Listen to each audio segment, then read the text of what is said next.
Before I lost 50 pounds, I tried all the fad diets. I binged when I couldn't keep up. I lived like this for years, losing and regaining the same 5 to 10 pounds. I thought I was just destined to stay overweight, but it was only when I stopped chasing all the shortcuts and the miracle solutions that I actually lost over 50 pounds naturally. And I've kept it off for years, even after 2 kids. So what does naturally even mean? Well, for me, it meant no special supplements, no fat burners, no glucose monitors, no weight loss drugs, but also, importantly, no extreme pressure, no banning entire food groups or killing myself in the gym. It means stripping back all the crap that diet culture has convinced you that you need to buy or try to lose weight. So where did I start? Well, first off, I used to think that skipping breakfast or having just a banana and a coffee would save me calories. But by 10 a.m., I'd have eaten half a bag of nuts at my desk. And then I'd go and track it and realize I'd already ruined the day before I'd even had lunch. I'd have to write off the whole day and start again tomorrow. I was stuck in that cycle of restricting myself, binging, shame, trying harder, getting too hungry, binging again. I was literally setting myself up to fail every single day. And then I had this light bulb moment. If I had a toddler, I'd never send them into nursery without having a proper breakfast. We all know that would end up in a disaster and a meltdown. I'd make sure they had a balanced meal, some outside time, a proper bedtime, but I'd stopped doing any of that for myself. I was still a human. I was just in a bigger body than a toddler, and it needed the same things. The thing is, toddlers want the sweets, they want to stay up late, but you're the grown-up, you know what's better for them. And I needed to start being the grown-up for myself. Really, what I'm going to say is going to be yes, because you did good acting.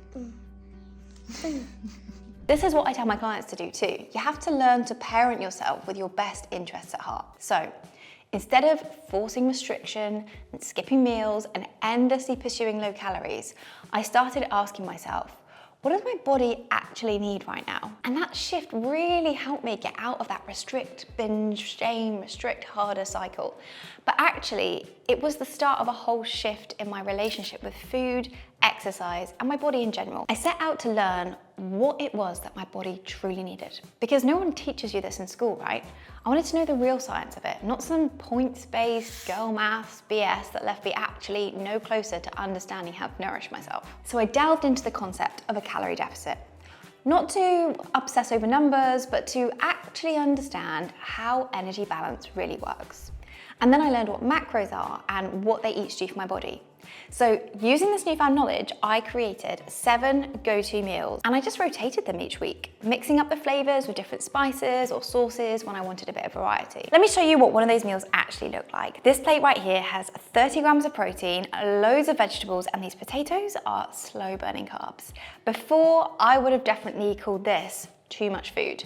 And I definitely would not have eaten the potatoes in a bid to eat clean and lean. But now I know this whole plate is actually only 380 calories and it's going to keep me full for hours. Once I started eating this way, I wasn't starving between meals anymore. And so food stopped taking up so much space in my brain because I was giving my body what it actually needed every time I ate. And I had more energy, I slept better. Honestly, everything just started to feel smoother. Over time, as I started practicing eating this way too, I developed what I called an internal MyFitnessPal. So I could just look at a plate and I would roughly know what are the calories, what are the high protein items that I'm gonna wanna prioritize, what the calorie dense parts are that I might wanna limit. And that gave me so much freedom because then when I went out to eat or if someone else was cooking, I didn't start panicking or overthinking or writing off the whole day in my head already.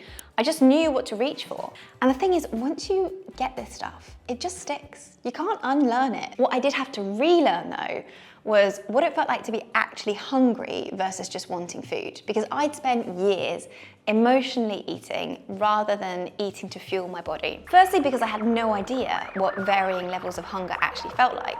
I'd not allowed myself to listen to those signals to my body for so long. And secondly, because I'd got so used to using food and drink to deal with all kinds of emotions. This bit might surprise you. It wasn't just negative emotions. Food was also about celebration, relaxation, rewards. My Friday night bottle of wine, that was a 10-year habit of rewarding myself for a rough week at work and being so good since Monday. So I had to dig under the surface because it wasn't about the wine itself. It was about a way to relax and having something to look forward to at the end of a long week. Once I understood the emotion that was driving that habit, I could find new ways to serve that need. And this is just one example of how I was emotionally eating. I'm actually planning a video on the 7 most common emotional eating triggers and how to handle them, so make sure you subscribe to catch it. Over time, I tuned back into my hunger and fullness signals. I learned to keep myself in that sweet spot of not getting so super hungry that I'd eat everything in sight, but also not overeating to the point that I felt really full and disgusted with myself. And this also helped with that rule that I mentioned earlier that was holding me back. It was the concept of earning or burning my food. I was the classic case of trying to outrun a bad diet. I would honestly just go for a run for half an hour if I had a Snickers bar. In theory, it made sense, especially with my newfound knowledge of energy balance. But in reality, it just made the whole process so much more miserable. Movement then became tied to punishment or chasing perfection, but the reality is your body's actually built to move. Most of us just stop doing it at some point. If you watch kids run, they're joyful, they love it, they move because it feels good. I don't know about you, but back then, joyful is not a word that I would have used to describe exercise. And that's because part of it was that mental punishment that I'd created around exercise, but part of it was also physical, because when we sit all day and we don't move, everything gets a bit tighter and a bit weaker. And then when we do try to exercise, it just feels awful. So you have to kind of move through that early discomfort to get to the good part. And trust me, it does happen. For me, the turning point was finding a way of moving that actually gave me energy and felt good. And so the more I did it, the better I felt. And now it feels weird to not move. My body actually craves it and misses it. Over time, I started noticing how other choices were making me feel and trusting what my body was telling me. Not just around food and exercise, but things like what happens to my sleep when I drink alcohol? How's my energy after I eat certain foods? What's my mood like if I haven't moved and I've sat at my desk for 8 hours? And once I understood those patterns, I stopped worrying about what I should do, and I started just doing the things that made me feel better. So I don't really follow a bunch of rules anymore. I choose to drink less alcohol. I choose to go to bed at 9. I choose to drink 3 litres of water because they all make me feel better and they make my daily life go smoother. And there's no more mental negotiation about how I'm gonna balance out certain choices, because everything that I decide to do is because it's what my body needs in that moment. I still drink wine. I still eat dessert. But I know how those things are going to affect me, and I get to make an informed choice about how I want to feel tomorrow. That's the difference. And the other thing, I'm not constantly starting over. This is just my life now. Baking all of this stuff into a real set of long-term habits did take me over a year.